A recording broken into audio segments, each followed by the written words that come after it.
ሰላም የተወደዳችሁ የጉብዝናዬ ቤተሰቦቼ እንደምን ሰነበታችሁልኝ? ይህ ጉብዝናዬን የተሰኘው ሳምንታዊ የቴሌቪዥን ፕሮግራማችን ነው።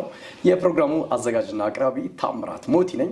ዛሬም እንደተለመደው ደግሞ እግዚአብሔር አምላክ በዚህ ዘመን በረከትና ስጦታ አድርጎ የሰጠንን አንድ አገልጋይ እንግዳ አድርጌ በፊታችሁ እገኛለሁ። የዛሬው የጉብዝናዬን እንግዳዬ የኮረቤ ጸሎትና የወንጌል አገልግሎት ራዕይ ተቀባይና መሪ የሆነው ፓስተር አለሙ አሌቆ ይሆናል። ከሱ ጋር መልካምና ድንቅ ቆይታ ይኖረናል። የትም እንዳትሄዱ። ይህ ጉብዝናዬን ነው። ቀጥታ ወደ እንግዳዬ አልፋለሁ። አብራችሁኝ ነው። ፓስተር እንኳን ደህና መጣ። እንኳን ቆየህ። እንኳን ሰላም ቆየህ። እንዴት ነህ? አገልግሎት፣ ህይወት፣ ቤተሰብ?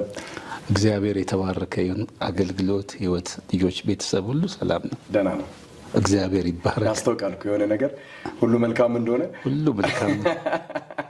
ዛሬ አንተን እንግዳዬ አድርጌ ደግሞ በጉብዝናዬ ተመልካቾች ፊት እንድናወራ እንድንጫወት እንዲሁም ደግሞ የተለያዩ ምክሮችን እንድንቀበል አቅጣጫዎችን እንድናይ ስጋብዝ በእውነት በጣም ደስ እያለኝ ነው። ስለዚህ በድጋሚ ጥሬና ክብረ ስለመጣ በእኔም በጉብዝናዬ ተመልካቾችም ስም በድጋሚ አመሰግናለሁ። ፓስተር አመሰግናለሁ ወንድሜ። ተባረክልኝ። ፓስተር አሌክስ ቁጡ ነው እንዴ? በጥቂቱ በእውነት አዎ፣ ሊያስቆጣኝ በሚችል ጉዳይ ላይ እቆጣለሁ። እስቲ አሁን ፓስተር አሌክስን ምን ያስቆጣዋል ቢባል? እኔ የመብት ሰው አይደለሁም ማለት እኔን ስሜቴን የሚጎዳ ነገር ብዙ አያስቆጣኝም። ሊያሳዝነኝ ይችላል። ግን የእግዚአብሔር ነገር ሰው ሲያቀልብኝ ድብ ነኝ፣ እቆጣለሁ። በጣም ነው የምቆጣው። እግዚአብሔር ሐሳብ ላይ አትደራደርም። ሰምቻለሁ። እኔም ከበርካታ ሰዎች በአንድ የሚሆን በሌላ እንግዲህ ለእግዚአብሔር ሐሳብ ራስን እንዴት አድርገህ ሼፕ ሰርተ እንደምትንቀሳቀስ እግዚአብሔር የተባረከ ይሁን። ዶ ፓስተር ያንተ የኮረቤ ጸሎትና የወንጌል አገልግሎት ራዕይ ተቀባይና መሪ ነህ።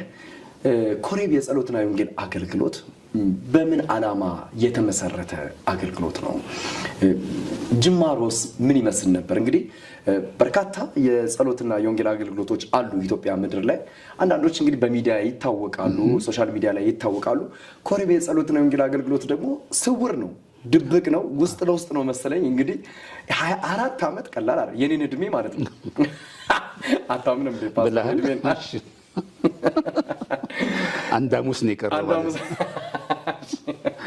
እስቲ ስለ ኮረቤ እናወራ ፓስተር።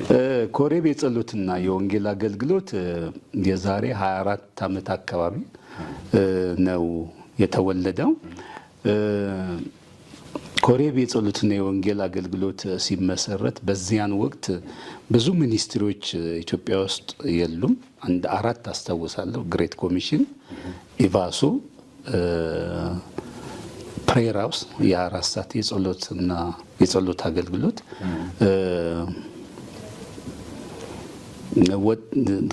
ወጣት ለክርስቶስ እንደ ፓስተር ሳህሌ እንዳልካቸው የሚመሩት።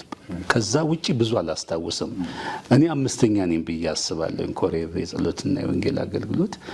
እና ሲጀመር ትዝ ይለኛል እኔና ባለቤቴ በቅርብ ያሉት ጓደኞቻችን እንጸልይ ነበር እና እኔ ከቸርች ጋር በቸርች ውስጥ ማገልገል ልቤ ቢያስብም መንፈስ ቅዱስ ደግሞ በቃ ወጣ እንድል ኢትዮጵያ ምድር ላይ ላሉት በተለይ ከአገልጋይ እይታ ውጪ የሙስሊም ህብረተሰብ በሚበዛበት ይሄ ከልትስ የባዕድ አምልኮ የሚበዛበት አካባቢ ልቤ በጣም መንፈሴ በጣም ወደዛ ያደላብኝ ነበርና አንዳንድ ቸርች አናግረውኛል አብሬያቸው እንዳገለግል። ግን በቃ ፈቃደኛ አልነበርኩኝም። እንጸልይ ነበር። ከዛ ምልክት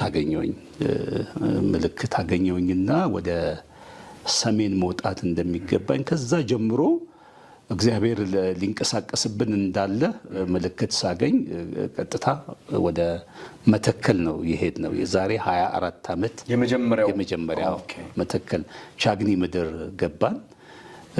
ቻግኒ ምድር ላይ በህይወቴ ይሆናል ብዬ ማላስበውን አይነት ነገር ነው እግዚአብሔር ያደረገው እና በጣም ድንቅ ጊዜ ነበረ። ከቻግኒ የተጀመረው ፕሮግራም እዛው ቻግኒ ደርሰን ለመመለስ ነበር። በጊዜው የዛ ቸርች ፓስተር የነበረው አሁን የኢትዮጵያ ሙሉ ወንጌል ምክትል ፕሬዝዳንት ፓስተር ለወየው ስንሻው ነው ዌልካም ያለን። እዛ ከሆነው ነገር የተነሳ